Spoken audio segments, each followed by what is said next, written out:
Hello, everybody, and welcome to another edition of Happenings in the Dearborn Public Schools. Excuse me. I'm sorry, a little powdered donut. You know, it is the fall time of year, and cider and donuts seem to be the kind of common fare of the day. So I hope all of you are getting out to your favorite cider and donut place as well. It's kind of one of those popular things in Michigan that everybody does. But hey, we are not here today to talk about my cider and donut habit. We're here today to talk about some pretty interesting things going on in the Dearborn Public Schools, and we have a lot of guests joining us. So I'm just going to get right into this, start right off, and have our guests introduce themselves. They are from Access, and starting at the end. Yes, hello. I'm Sarah Chaar. I'm the supervisor for the academic enrichment programs at Access. Great. Welcome, Sarah. My name is Duaa Saleh, and I'm a 21st Century Program Supervisor with Access. Duaa, thank you. And you are, yeah. Oh, you forget so quickly. We're back. We're another season, David. Another again. season. I'm very excited. And as we talked about in the last episode, Dr. Maleyko, our superintendent here, obviously was a little concerned because I wasn't in the last episode. He didn't want all the viewers to be concerned that I wasn't, and he reassured everybody that I was not killed off in the script anywhere. I was included, right? So proof, right here. You're here. I'm back. You are actually here. It's not a green screen. I am here. We do want to talk about this 21st Century program that has been in our district for a while now, but I just, we always got to touch on the popular, the trending, because we are kind of on the cutting edge of things here. One of these trending things that's just in our district, it's huge, it's growing and growing and growing, and I don't know where it's going to stop, and I'm afraid to really even think about it, but you and your selfie stick and taking these selfies, Glenn, it's becoming kind of a big snowball. Well, here's the thing is you kind of started that off for me with this idea. So now it's going to continue. And sometimes I have my stick, sometimes I don't, I'll be honest. But I have a long arm reach. It's good for hockey and for selfies. Great. And so I'm built for, on the spot. And we actually just got one before with our guests here. That's right. And some of my favorite selfies are, for example, I'm at Tenike and I have teachers that want a selfie. Or I'm with the students in the school, the selfies there. Or the great thing is in the student section at Etzel Fordson, or Dearborn High during a football game. Those are some great selfies. So I can collect probably 15 within, 10 minutes when I'm at a football game. So, perfect. So we are also in every school, and I will mention that I was very excited the first week to visit every single school. We have 35 buildings, including transportation in our operations. That's 36 programs, and I did collect several selfies in every location during the first week of school.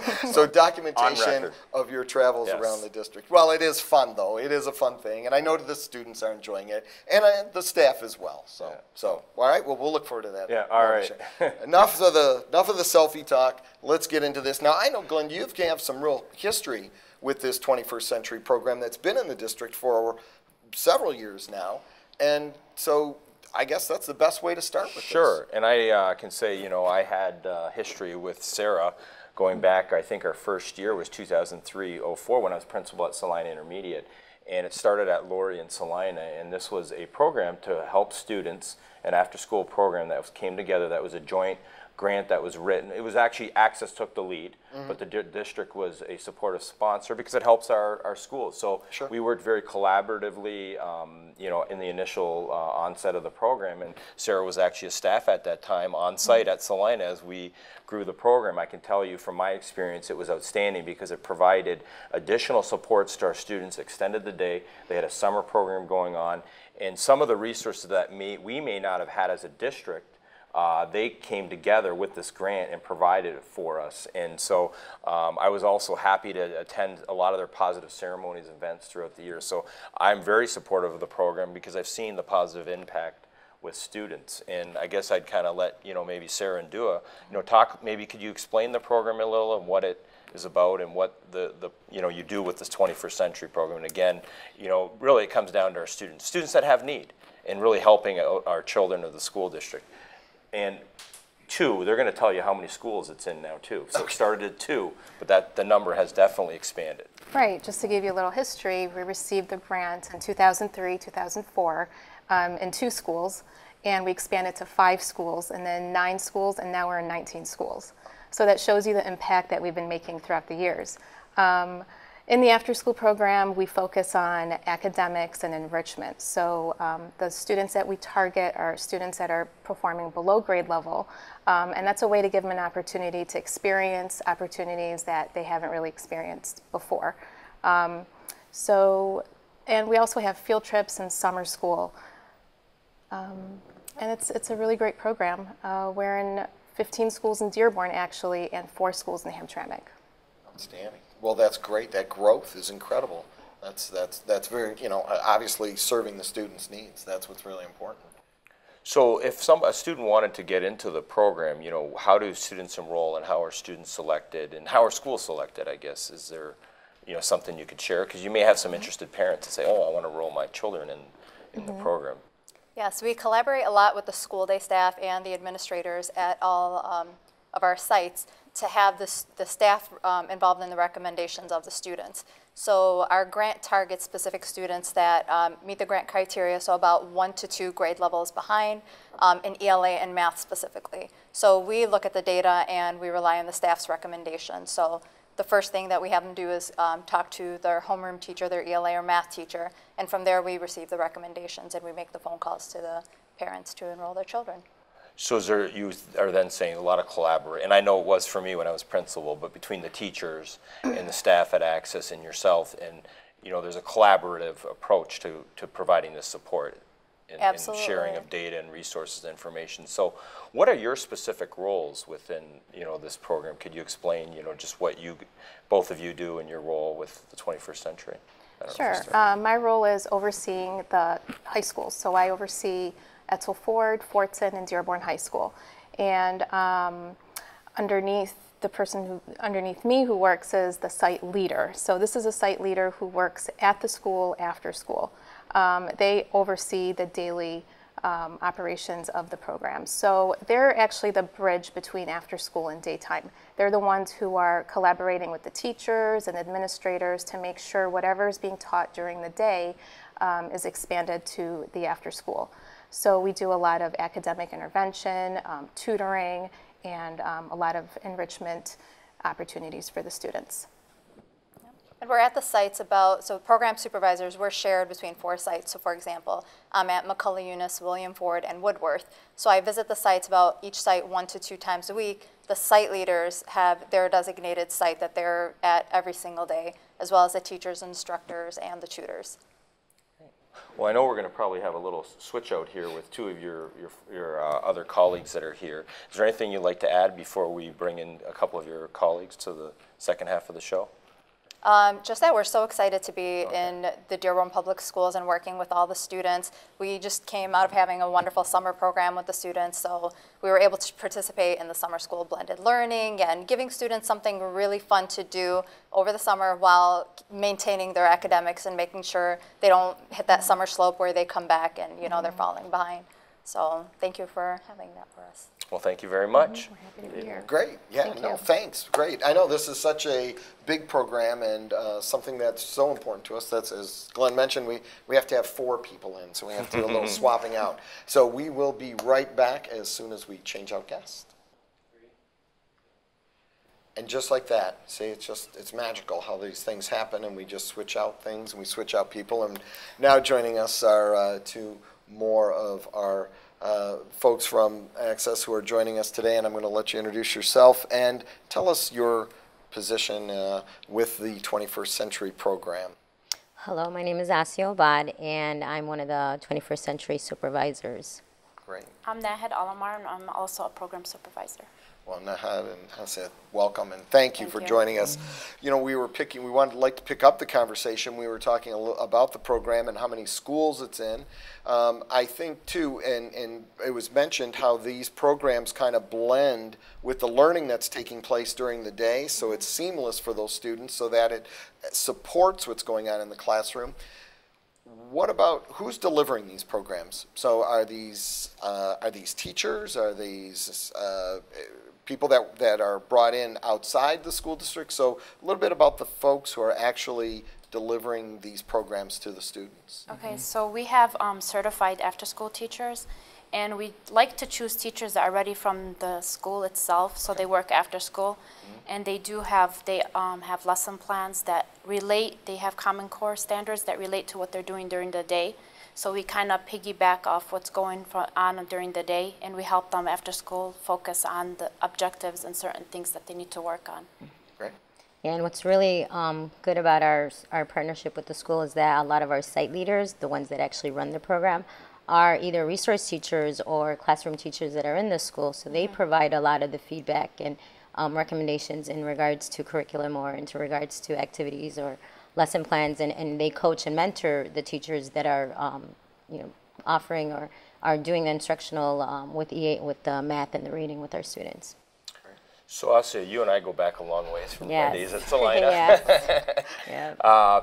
You know, if a parent were to come, is this just a tutoring program, or does it involve more? And could you take us through, like, maybe an example of a day of what a student would go through if they were in this program, from, after school? We get a lot of misinterpretations in regards to what we offer after school, and some parents or some of our community members or teachers assume that it is just an after-school program where we're doing homework all day. Our program does run for 2.5 hours every day that we operate, and it's not just homework. The students are rotating through centers.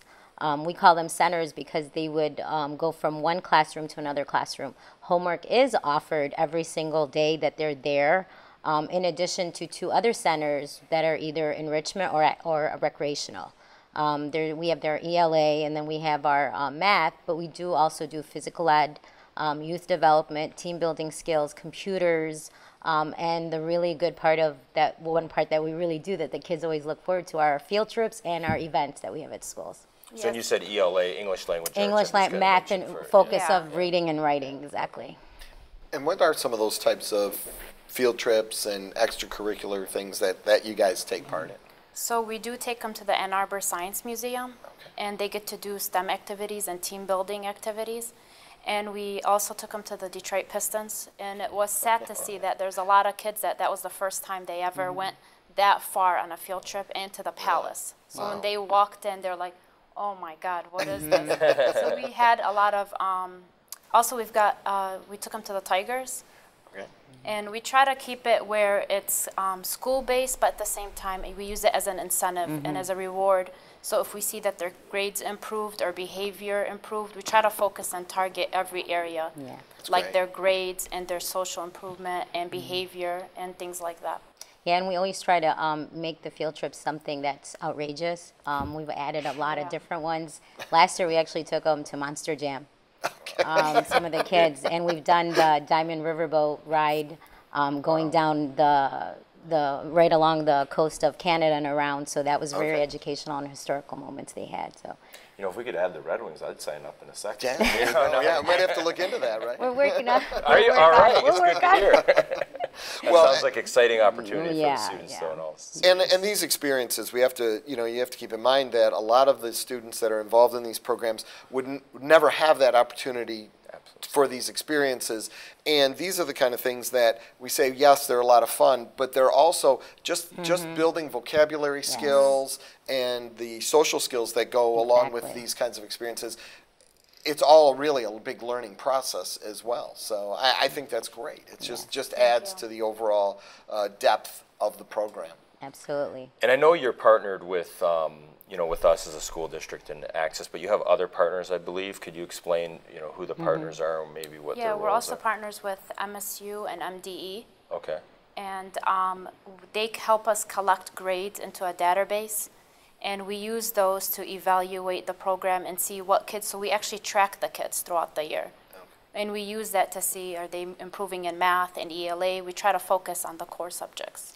So MSU kind of is our evaluators that provide us with the database to receive the data that we need in regards to our success or achievement of our students in the program. So just so David might not know, MSU means Michigan State University. Thank you. Yeah. Oh, that's right, yes. But, and MD is the Department of Education. Yes. So I just have to clarify that for you, because I know that you don't like to. No, it's not like I was up there this weekend or anything.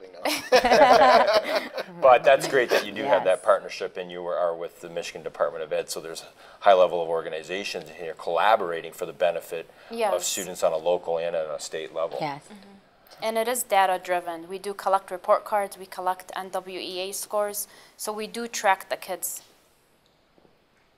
So the other thing is how many students, you know, I have the pleasure of coming to your celebrations, and I was at the celebration in May. It was a very hot, Oh, hot yeah. day, but it was a great event. Yeah. To really just see, you had a lot of parents there, you had a lot of, the students were there, you had the teachers there. You know, what is the role then of this event, and how many people because it was packed over at your, on Salina Court. Well, we've called it our Family Fun Day, Okay. and what we've done is we've actually brought all 19 schools Oh, wow. to that event. So we've bused those that are Yeah. in distance to our event, and it's pretty much a closure, but then a kickoff for the next year for our program, and it really is nice because it's so diverse with how many students we serve within the 19 schools that we're at. And I just wanted to add one little thing, if you don't mind, in regards to our program. We mentioned that our kids are there for 2.5 hours every day. The really good part that is incentive or very good for our students is that we provide them with a hot meal just before they go up to their centers.